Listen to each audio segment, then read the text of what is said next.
Hey everybody, it's Ron Johnson and I'm caffeinated today. So you know what that means? It's Friday. This is Locked On Sports Minnesota and it's a Friday roundtable. We got the full cast. We got Reggie Wilson from Care 11. We got Julia Daniels also from Care 11. We have her cat somewhere back there. We have Sam Ekstrom, the producer that does it all. And I'm Ron Johnson, your host for the day.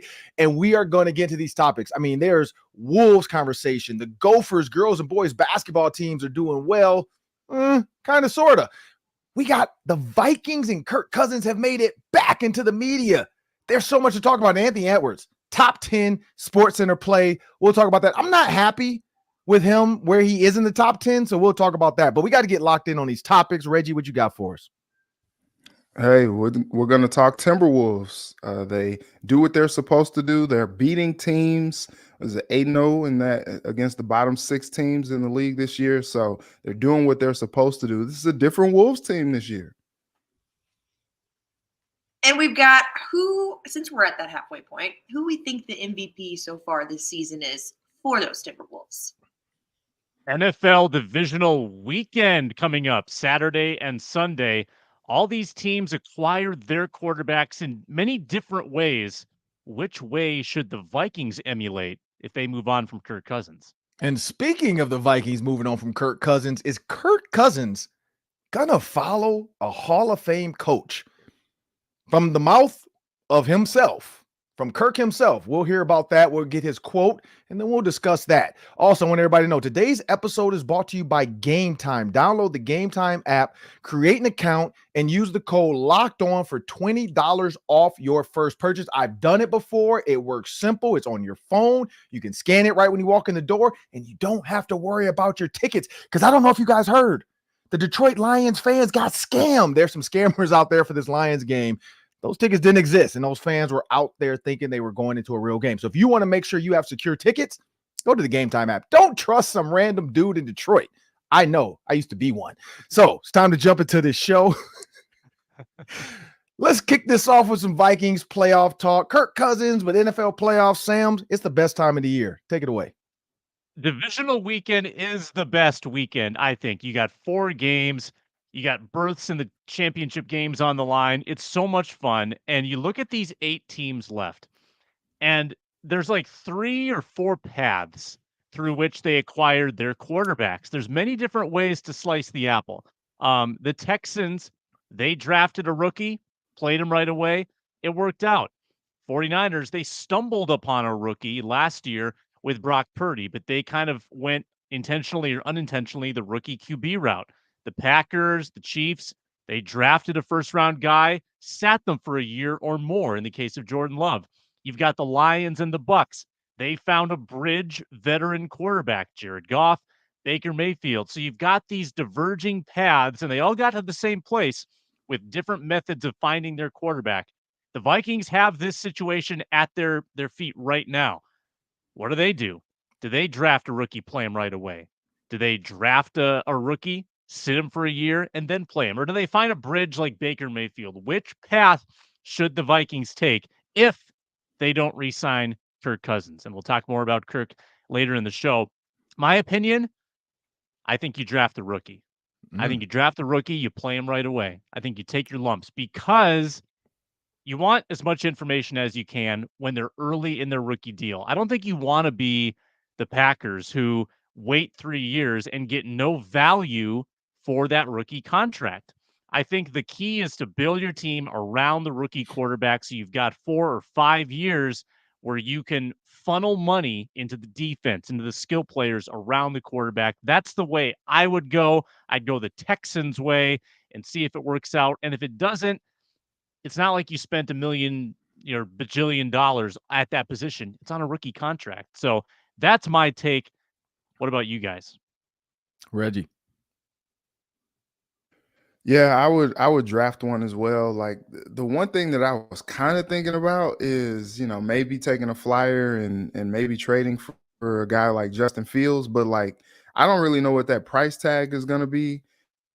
And, he could be kind of like that bridge guy that could actually win you some football games a la Baker Mayfield down in Tampa. But I think it's going to be interesting to see what they end up doing with him. I feel like if Belichick goes to Atlanta, they may not pull off that trade with Chicago. I don't know that that's the guy that Belichick will want to, hitch his wagon to start his tenure in Atlanta. But I think as far as the Vikings go, like I've been big on Michael Penix.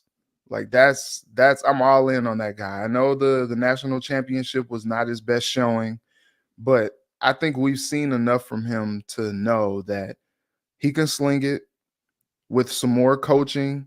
He can be a legitimate quarterback in the NFL. And I think I'm just going to stick with that.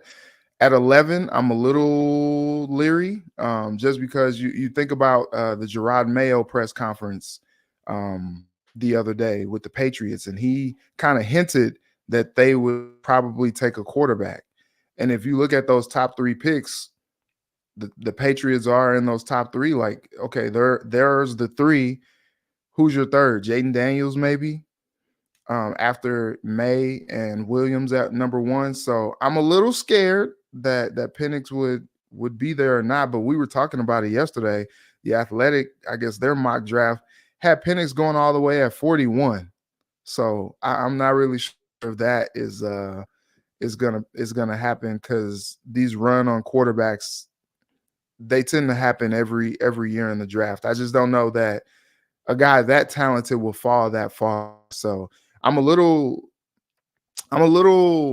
antsy, I guess, if I'm at 11 to see if Penix will fall to the Vikings. But if he's there, you take him. And I don't know, with all the holes that they have, I don't know that trading up into the top 10 would be feasible, because they do have a lot of things that they need to shore up on that team.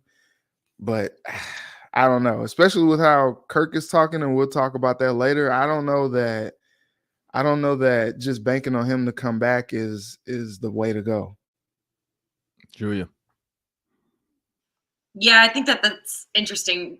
Reggie and I and our producer William were talking about how the Athletic had Michael Penix so far down, and I said I think it's because everyone's scarred from the Will Levis thing last year, so they're like, we just don't know, so everyone's just kind of throwing things out there. But I will say, I think Vikings fans and those of us that cover the Vikings are also scarred from backup quarterbacks from this season. So if Cousins isn't back, yeah, I'd say take a rookie and start him next year. All of these guys that we saw this year proved to us exactly who they were and why their careers have looked like what they've looked like so far. So I say get a rookie quarterback in here, have him work with KOC for all this time.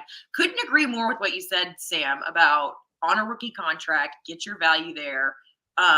And who knows, maybe you luck out and you get your next franchise quarterback. I would say also waiting to see what those first 3 picks are and then trading up. If there is one of those quarterbacks left after that, which I'm assuming that there will be. But yeah, Penix or I would love to see Jaden Daniels here too.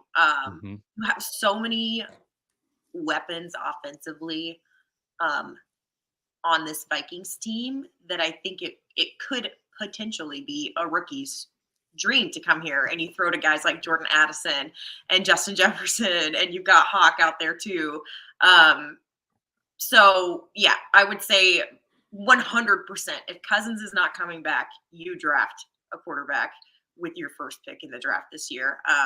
No doubt. But yeah, would love to see Penix. But it's just such a toss up right now. I'm so glad that I'm not in a position where I have to make any of these decisions, because the way that the draft went last year, totally different than everyone was expecting, especially when it came to the quarterbacks, that you just really don't know. And especially coming off of a year like this where it was the year of the backup quarterback. So it's kind of like you're guessing what other teams need, just like they're guessing what you guys need here in Minnesota too. So yeah, I would say Kirk's not coming back. Absolutely. Bring in a rookie and you start him immediately.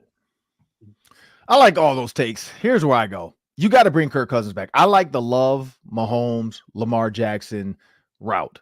I'm not saying 3 years, but I'm saying give him a year at least. Like if you can get Kirk on a 1-year deal, which you probably can't. Kirk wants at least 2, I'm pretty sure, at his age, coming off an Achilles. But I draft a quarterback as his backup, knowing you're going to get to learn KOC's system. We're not going to Jaron Hall you. When you get in, you're going to know what's going on. And I think that's going to be the thought. I am not a fan of Michael Penix. Amir Penix, by the way, people, was a running back for the Gophers. So that's why if I keep doing that for the everydayers, former running back for the Gophers, Amir Penix, look him up. He was pretty good. But Michael Penix Jr. to me, again, I'm scarred from the Michigan game. Like, I don't really care about Will Levis. Will Levis came in the Tennessee game and showed he can play when he got his opportunity. I'm more worried about that Michigan game of a team that just said, we're not even blitzing you. We're just going to give you coverage. And he missed some throws. Now, some of the stuff on tape, you can, like, he'll get interviewed and they'll say, hey, was that a missed throw or did your receiver run the wrong route? He'll be honest in those meetings. He'll probably also say, like, yeah, it was a corner, but I probably should have still hit him because he was wide open. Like, he's going to say something very political to make sure he's not throwing his receivers under the bus because those guys are trying to get to the league as well. But I'm just not a fan. I like J.J. McCarthy because I think he's a guy with his size that can just sit in the pocket. He also can run. He makes really good decisions, and he's been coached by an NFL-style coach. That's the one I'm looking at. I think Brock Purdy was lightning in a bottle, just like Tom Brady, but we'll see where Brock Purdy's career goes. I'm looking at the most recent beef between RG3 and Gruden. That showed me there, like, if RG3 could have sat for a little bit, maybe he was better. Who got to sit behind RG3? Kirk Cousins. Who's having a better career? Kirk Cousins. I believe in sitting for a little bit. Like, look at Mayfield and Goff. Goff, again, that was the Rams made the Super Bowl, but they kind of pushed him away because he came in early. They thought Matthew Stafford was the answer. Mayfield, same thing. Pushed him away. Now he's doing well after sitting back behind some guys and getting a new swagger, as he said. Last year, he got his swagger back. I believe in sitting for a little bit and then coming in. So I'm hoping they can still draft a top guy and just know, like, look, you're going to sit behind Kirk Cousins for a year or two, and then we're going to give you the reins, and then you're going to go in knowing the entire playbook, and you'll be good to go. But that's just me. But with that said, Kirk Cousins recently got interviewed, and they asked him about playing Belichick and having an opportunity to maybe play for Belichick if he gets the job with the Falcons. He does have another meeting with Arthur Blank. Arthur Blank probably has told Belichick, you owe me. I let you win. We were up 28-3, and I could have told my coach, just run the ball, 4-minute offense. And I decided to let you win. So you owe me this one. Come to Atlanta and try to make my team better, but you're going to need a quarterback. Here's what Kirk Cousins had to say. Would you ever play for him if you got a chance? I'm not going to turn down an opportunity to play with a future Hall of Fame coach, but we'll have to see where March leads. It's just a lot of unknowns right now. And that's basically him just saying, if I had an opportunity to play for Belichick, would I do it? And his answer, I would be dumb to turn down a chance to play for a Hall of Fame coach. Now, the question is, he said, when March comes, he's probably going to see what the Vikings want to offer. His agent, like he said, I don't talk to my agent until he has real substantial information. So the Falcons might come calling. The Washington Commanders might come calling again. Who knows? There's a lot of new coaches getting jobs. We know Aaron Glenn from the Lions might get a job. He might call Kirk Cousins.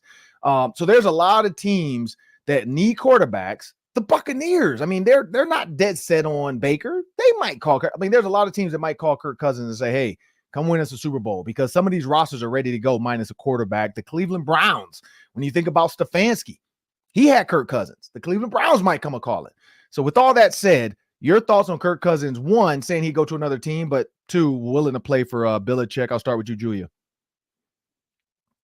I think this is definitely a turning point from what we heard from him just a few weeks ago, when he was like, I'll take a hometown discount he didn't say that, but it was implied.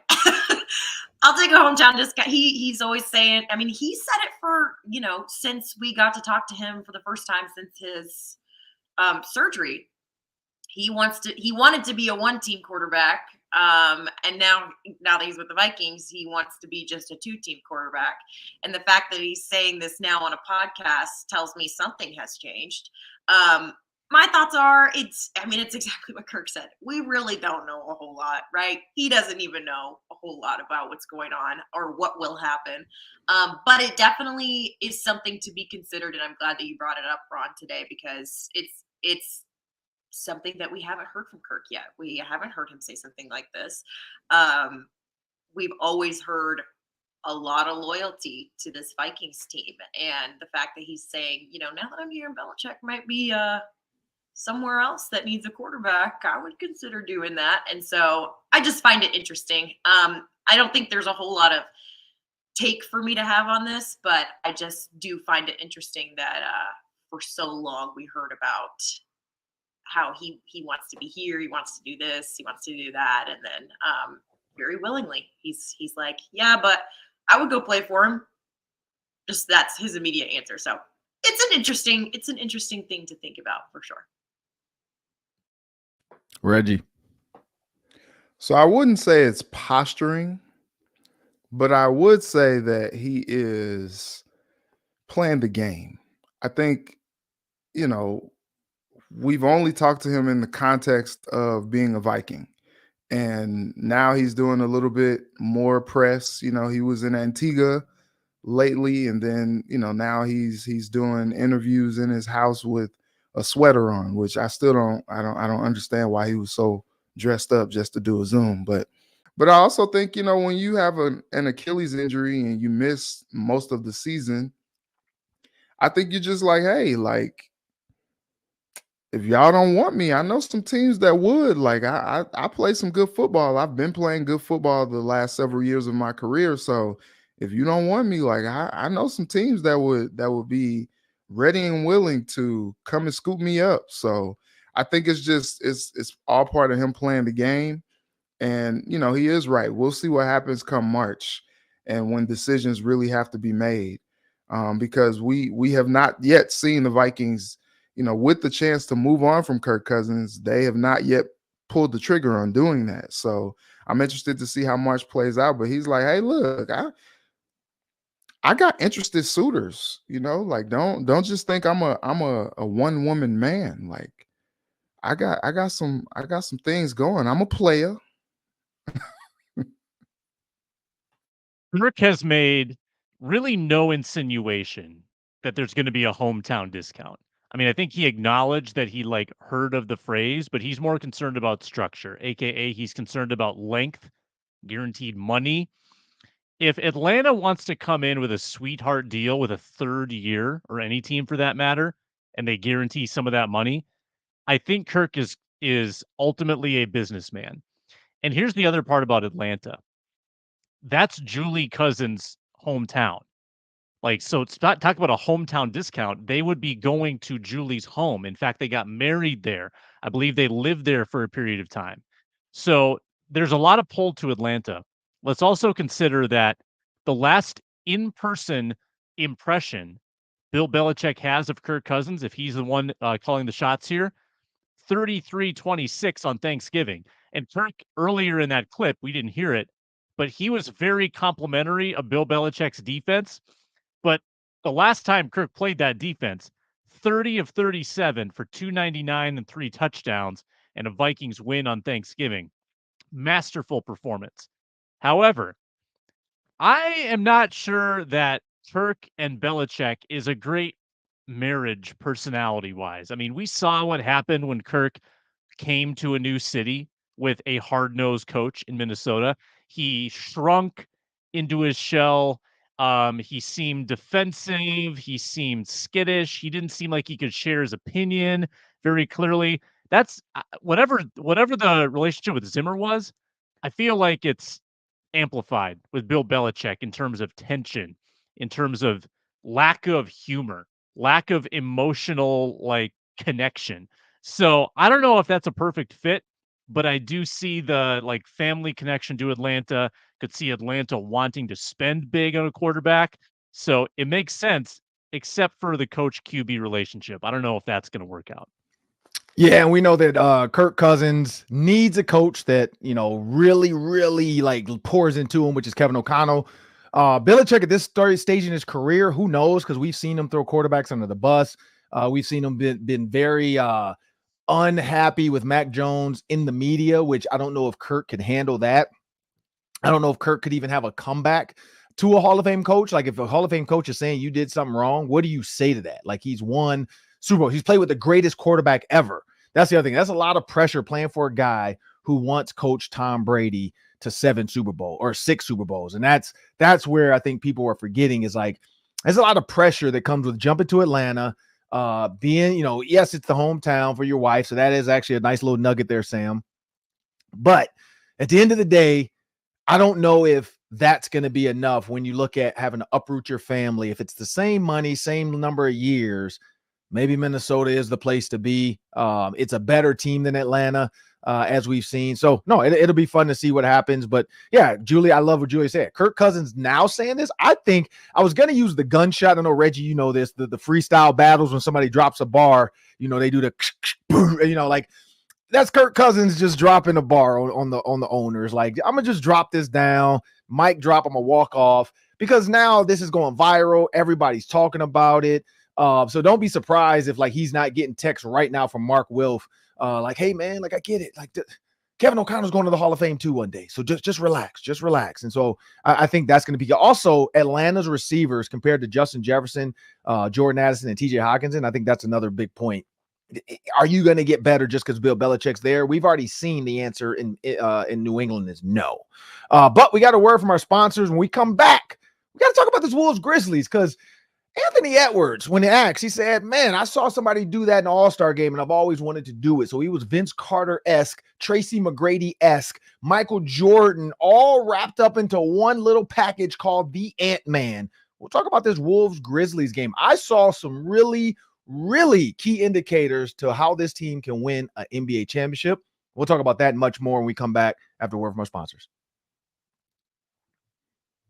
Today's show is brought to you by Game Time. Last night, there were some sweet deals to get to that Wolves game. I saw $18 to get in the door and watch a absolute performance by Anthony Edwards. Tonight, if you're not watching Gophers Buckeyes on Fox 9 with Pat Micheletti and me, you can get into Mariucci for $11 tonight and watch Big Ten hockey resume as the Gophers take on Ohio State. Deals like that abounding at Game Time. And the Game Time app, you can get in last minute. They've got flash deals, zone deals, and if you find, after you purchased, if you find tickets in that row for less, they will refund 110% of the difference. They're not messing around at Game Time. So download the Game Time app, create an account, use code LOCKEDON for $20 off your first purchase. Terms apply. Again, create an account, redeem code LOCKEDON for $20 off. Download Game Time today. Last minute tickets, lowest price guaranteed.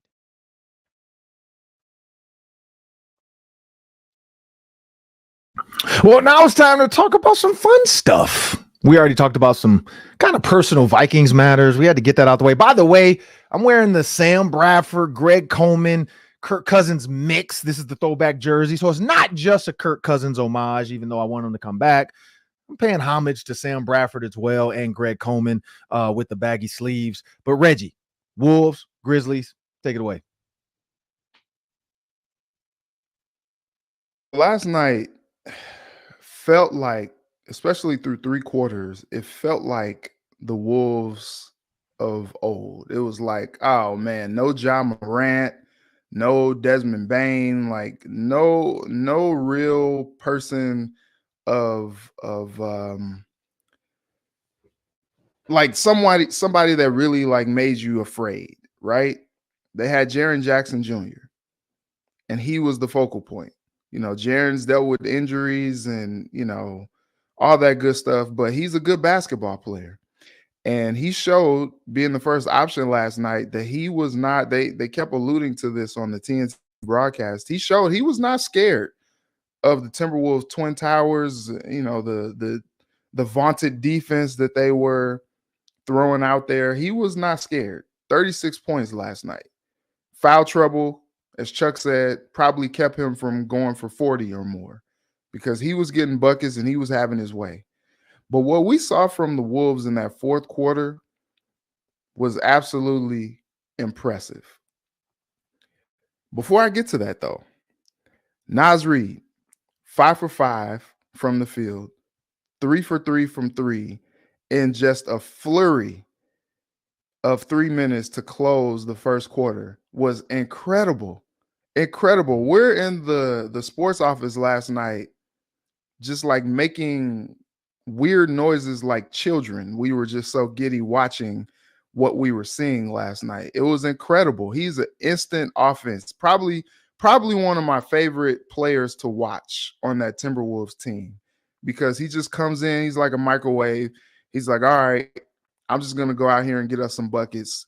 And he helped them get back into that game because the Grizzlies ended up getting up by like 13 points out of nowhere. He's just like, whoa, what is going on? Why are they doing this against the lowly Grizzlies? And then Nas comes in and microwaves. So then the fourth quarter happens. Anthony Edwards had 2 points in the first half. And it was like, okay, what's going on? He said Kyle Anderson talked to him at halftime, was just like, hey, that doesn't look like a superstar performance to me. And he locked in and scored 26 in the second half and ended up doing his thing. And what we saw from him was absolutely incredible. A la, you said Michael Jordan, Tracy McGrady, Vince Carter. To me, I thought Kobe with that. Throwing it off the backboard and dunking it, like that was an incredible play. But you had two wins this week against lowly teams in the league where you kind of had to scratch, fight, and claw for it. And 2 on a back-to-back, beating 2 lowly teams. They got it done. That's all that needs to be said. Sam. Yeah, couple things to mention. I brought this up on Wednesday's Minnesota basketball party. Wolves Talk every Wednesday. Check it out. As of Wednesday, there were 14 lottery teams, right? The bottom 7 in the East, bottom 7 in the West. As of Wednesday, the Wolves had won 13 games in a row against projected lottery teams. Then they beat the Pistons, then they beat the Grizzlies. That's 15 straight against the bottom of the league. This team takes care of business. And last night we saw the switch flip, right? All the great teams have it. The switch flip. You're coasting, you're treading water, engage, take off, turbo boosters, outscored Memphis by 20 points in the fourth quarter.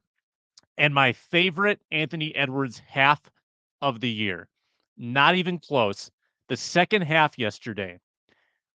Didn't feel like he was selfish, got other people involved while scoring himself, thought attack first.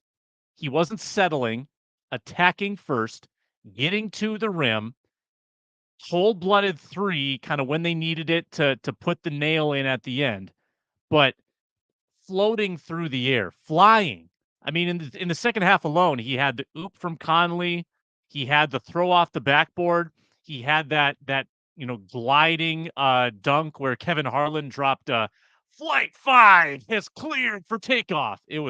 I love K-Har on the call. Brings me back to my childhood. Great second half. Really fun game because I thought Memphis, this was not an ugly game. Like Memphis played a really high quality game and the Wolves had to match it, and they did. It was great. 30 wins at the halfway point. Julia. Yeah, I just had gone home at this point of the night because it was such a late game, but kept looking on Twitter and seeing all these clips of Anthony Edwards. And all I could think was like, he looks like one of those like badass little kids in the backyard that knows he's better than everybody else, right? And none of the kids want to play with him. They're like, here he comes. But that was just the second half performance, right? Like Reggie said, he only had 2 points in the first half, but he kind of proved that point. He said in his post-game interview that he just came to that realization, or as Sam said, the switch flipped at halftime. He came to the realization that, quote unquote, nobody could guard me, so I just started BSing. And that's what he did. I mean, he literally just went out there and decided to have fun with the team that he knew he was better than, right? Just like the insane, and all I could do was really follow it on Twitter because I don't have Bally here at my house. Just the insane stuff that he's been doing lately. It's like he's really, I mean, we saw the potential for so long, but he's really, really starting to cement himself as like this huge superstar in the league. I also think I was, looking at Reggie's tweets last night, and not only was Reggie saying, I'm sure, all of these weird sounds in the sports office, he was tweeting them as well. There was one that was like, ooh, or something like that, and then just Nas Reed in parentheses, or in what is this? Cool. Parentheses, right? Sorry, brain fart. And then Ryan's tweeting out, and he's like, "Wow, this is some of the best money that What do I do with my hands? money that the Wolves have ever spent." I feel like Ricky Bobby. Is paying Naz Reid. Yeah, I couldn't think. It's what you guys said in both of your takes. You started to think that first half was going like how we saw the Wolves do last year, and then they come in the second half and you're like, oh, here's the team that we've been following all season. Just their ability to turn it on like that and come out and be completely different in the second half. Like you said, Sam, that's what championship level teams do. But it's just so fun to watch. Excited to see where the season leads, but just to see Anthony Edwards do that kind of stuff, I mean, that alone sells tickets. So I think it's interesting. I also thought it was interesting when I saw that KG had kind of taken a dig at former ownership and said, ever since ownership changed, we're seeing a brand new Anthony Edwards, which I thought was interesting, a little petty, but I would say, lately just superhuman stuff that we're seeing from him. So it's fun for us to cover, right? Well, this is what I'll say. They're lucky Kevin Garnett is nice to Glenn Taylor, because I've seen him go off on his homeboy, his own boy for the Celtics when they do their little, I don't know if you've seen, I'm pretty sure you guys have seen that, the little him and Paul Pierce. Like, he will go off on Paul Pierce for being out of pocket. So he's been very reserved with ownership for the Timberwolves. So they should be very happy that he has not taken to Twitter like Cole Beasley and RG3. RG3 has gone absolutely off on Jay Gruden, and Cole Beasley is now fighting some random dude about nail polish. So it's a very strange world right now on the world of the online Twitter beefs. But really quick, I watched the game last night. It was amazing. I was nail biting at first. The fact that Anthony Edwards only had 2 points, I'm like, here we go. And Jaren Jackson, I will say this. The Timberwolves are lucky Jaren Jackson was in foul trouble, because he was on an absolute heater. He embodied everything a 6'10" person with strength should do, and he just went at whoever was in his way. He was on. He had everything from easy post, he wasn't out of body. He was doing easy post moves, using his length. And when he got in foul trouble, the fourth and that fifth foul, I'm like, that's actually a bonus for the Timberwolves. And then they pulled away and ended up winning, I think 103-118. But here's what I saw. Naz Reid, I think you brought it up, Reggie. Naz Reid, he carried the team when they needed it. They didn't have a spark, and he gave it to him, where he's that guy at the gym that you just find him. I love slow-mo on that fast break after Naz Reid had already hit, I think, 2 or 3 threes. He could have easily just laid it up or dunked it really slow like a sloth, but he kind of went slow like he was going to Euro lay it up, and then he just threw it off to Naz Reid, go ahead and keep going. This is, I think it was 8 or 11 straight for Naz Reid at that point. And then in the third quarter, you saw Anthony Edwards turning on. Anthony Edwards in the third quarter went off.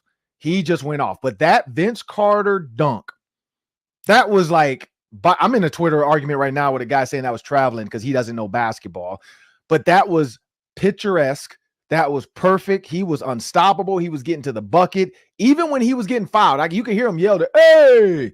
When guys get fouled, they don't get. But he didn't argue. He ran down the court. He didn't whine and go off on the refs. He just looked and he's like, "Look, they're hitting me every time." Then eventually they started giving him the and one or the foul. But Anthony Edwards is an unstoppable force, and I love to see it. 28 points, 26 in the second half. Karl-Anthony Towns plays again. Rudy Gobert, though, the blocks. I think he had 6 blocks at one point. I saw it was like it was a season high. He also gave them fits. They could not fit. Number 7 for the the Grizzlies. He was scared to shoot the ball sometimes because Rudy Gobert was just in the area. That's the kind of effect Rudy Gobert needs to have down the stretch. And I love when you hear the commentators talk, it's almost like they had never really paid attention to the Timberwolves, because all of a sudden they were giving them props. I wasn't familiar with this. I didn't know they could do this. I didn't know he could do this. Dude, watch the game. Watch they're the number 1 team in the West, and you guys are enamored with the Lakers. And the Lakers suck right now, and you guys are enamored. We see more LeBron interviews than we see Anthony Edwards interviews, and that's the problem. LeBron that should bothered not me too, Ron. That bothered me too. Kenny Smith mentioned preseason performances from Anthony Edwards last night. I'm like, yo, the season is like at the midway point. Right. What are we doing?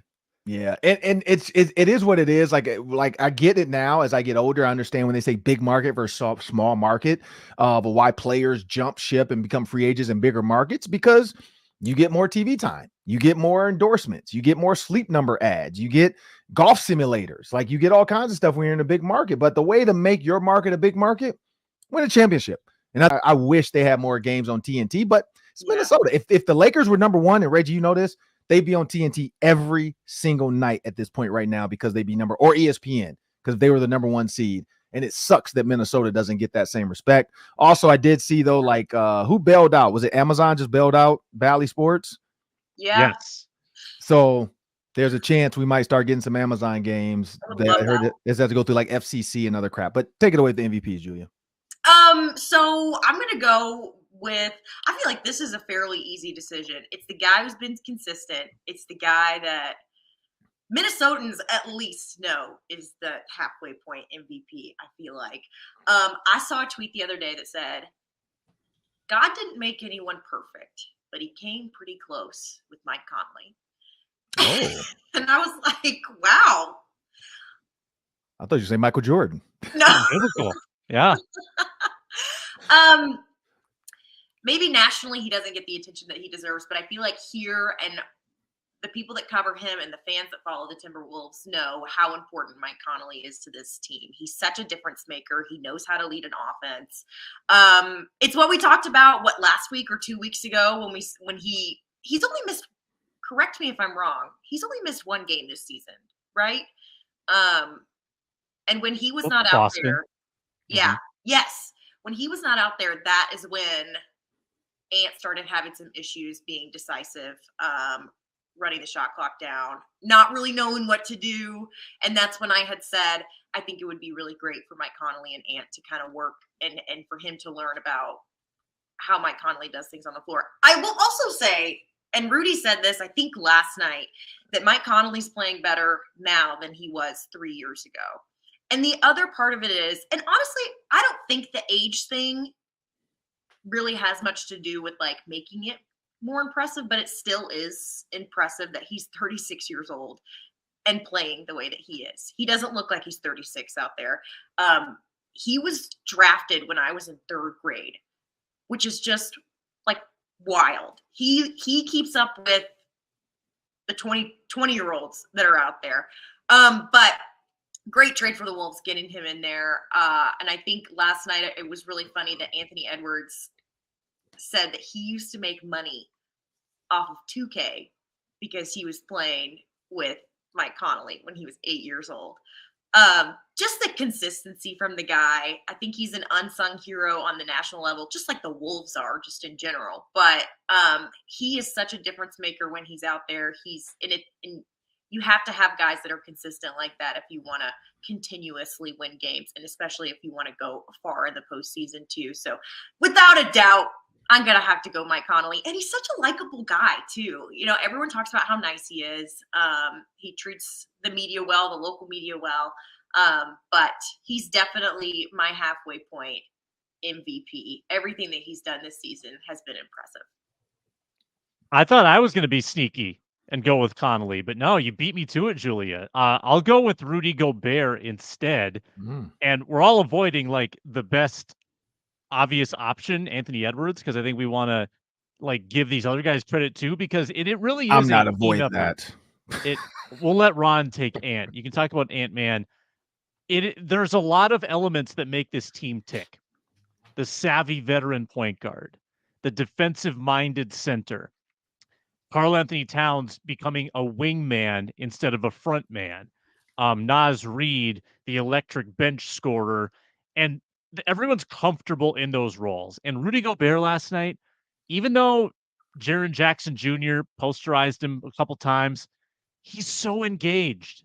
He's so engaged every time down the floor. It's just a different level of intensity than we saw last year. And again, I'll recycle a take from the basketball party.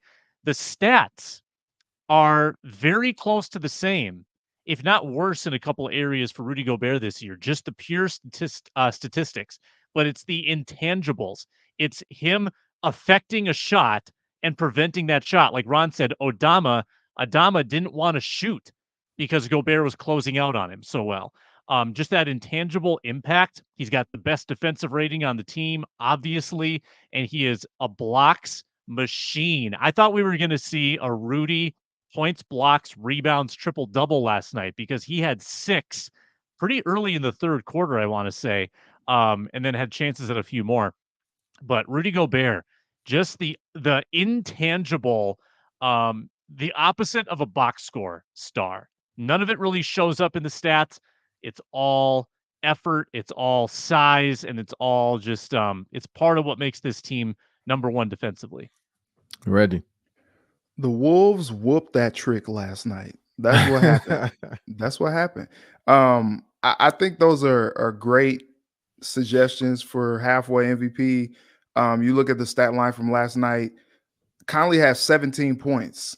And, some nights he's scoring in the single digits. Other nights, they need him to be more of a scorer. And he can do that, which is valuable, very valuable to the team. Plus 11 last night. Rudy Gobert, plus 20 last night. So great point by you, Sam, as well, because he's just affecting the game in so many different ways. But I'm going Anthony Edwards because they don't win that game without him last night. They don't win the majority of their games without him being out there. I'm sorry. It's Anthony Edwards. It's not. I don't think it's particularly close. I think it's Anthony Edwards far and away. I do want to see him, and this is so nitpicky as Ron likes to say, but I do want to see him get more into that 30 plus points a game territory to be considered with some of the other MVP candidates like Joel Embiid, Jokic, and Booker and all these other guys. But the dude is just a baller. Like, as Julia said, and I tweeted this last night, the Wolves are just so fun to watch. That game last night was just so fun to watch. And it's because, like, Anthony Edwards, I think it really started in the playoffs last year. That playoff performance that he had in a losing effort, no less, but like he grew up a little bit. And then he also attributed some of, what he's doing now to his play in USA basketball over the summer as well, and learning from guys like Steve Kerr and Spo. And I think that kind of took his game to the next level. And so that to me, the dude is playing at another level.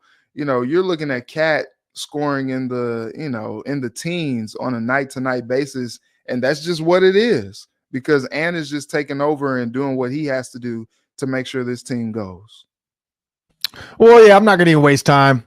Anthony Edwards, that's my MVP. When you watch him, guys are scared of him when he gets the ball now. He has absolute confidence once he gets going. That step back 3 after he had a couple like drives and dunks, that's what makes him so special is you have to defend everything now. Like he has a 3, he has a mid-range. If he didn't have a mid-range jumper, he doesn't pull off the Vince Carter because there's no reason to jump through. Most guys just be like, all right, I'm gonna put my hand up and let this dude shoot because he ain't making it. Like I love guys at the gym like that when you can just not guard them. Like Rudy Gobert at the top of the key. Nobody's running at Rudy Gobert at the top of the key. They're like, go ahead, shoot the 3. You haven't made one. Go ahead, do it. You can't do that to Anthony Edwards, which allows him to do some of the moves he's doing, and he's becoming on the defensive end. You saw some steals as well. You saw him play some tough defense. So he's a true two-way player. He is the MVP. He gives them life, but he has to stay healthy as well. Like every time he goes up for a big dunk or layup and he falls, I'm like, oh, just come on. Don't be hurt. Because that's what you don't want to see is like hit the back, hit the butt or something. And then you see them cringe. And now it's like, here we go. You got to get to the finals. But I'm giving it to Anthony Edwards. Really quick, we got a word from our sponsors, and then we're going to give you some locks because I know you guys are going to be dialed into the playoffs like I am this weekend. And so we're going to give you some locks to get you paid by FanDuel. But we got a word from our sponsors first. Yeah, we're about to give you the FanDuel locks. And if you want to join the fun for the NFL playoffs at FanDuel, you're a new customer, you want free $150? It's pretty easy. Sign up, bet $5, and you get $150 in bonus bets guaranteed for just placing that $5 wager. You could put it on the Texans money line at plus 330. You think they're going to upset the Ravens? Bet $5, get like $18 and then another $150. That's a pretty good deal. You could also bet the Packers money line. They're plus 350. There are some plucky underdog plays that we're going to get into in our FanDuel locks, but it's America's #1 sports book for a reason. When you get that free 150, then you can really explore the same game parlays, the parlay hub. Build out a nice lucrative parlay for your NFL playoff weekend. Bet the futures, bet NBA, bet NHL and college basketball at FanDuel.com/lockedon. FanDuel.com/lockedon. Make your first bet a layup. FanDuel, an official partner of the NFL. All right, really quick before we get out of here, we're going to give you some locks, starting with you, Sam. All right. Like I alluded to, I like the underdog plays this weekend. I am going to go Texans plus 9.5 at Baltimore. I think they'll stay in the game. I'm not bold enough to take the money line and say they'll win, but I like the points. Plus 9.5. CJ Stroud is fearless. If you want to pay a little extra, push that line to 10. That's a little better number. Get them plus 10 and see if they can hang within a score of Baltimore. Reggie. It's pretty easy for me. With this game with San Francisco, Brock Purdy, when he drops back to pass, it's usually going to two people, George Kittle and Brandon Ayuk, and they have Brandon Ayuk plus 135 anytime TD score. Give me that. Anytime TD score. Okay, I see you, Reggie. Julia. So I'm a Cowboys fan. I'm rooting on the Packers to lose, not because it was embarrassing. Yes, on Sunday. I'm going to pick the 49ers over the Packers because I have recently seen a lot of videos come out from Dallas Cowboy cheerleaders talking about the disrespect that the Packers players showed towards them during that game. So I am rooting for the Packers to lose. I know some of our people that listen are Packers fans because we're so close to Wisconsin, but that is so unacceptable to me, being disrespectful like that. You would get an unsportsmanlike conduct if it was a player that they were talking to. But I have seen lots of videos come out from Dallas Cowboy cheerleaders saying disrespectful, didn't know how to act while they were down there, despite how much they were winning by. So I'm going to go, I just hope the 49ers and their Avenger squad puts the beat down on the Packers. I'm just going to go all four. I'm going to give you guys a parlay. You know, I love to do this. Hopefully this is the one that hits. $100 on this one gets you $1,155 plus $1,155. I'm going to go Ravens minus 9.5. I'm going to go San Francisco minus 9.5. I'm going to go the Lions minus 6.5. And I'm going to go the Buffalo Bills minus 2.5.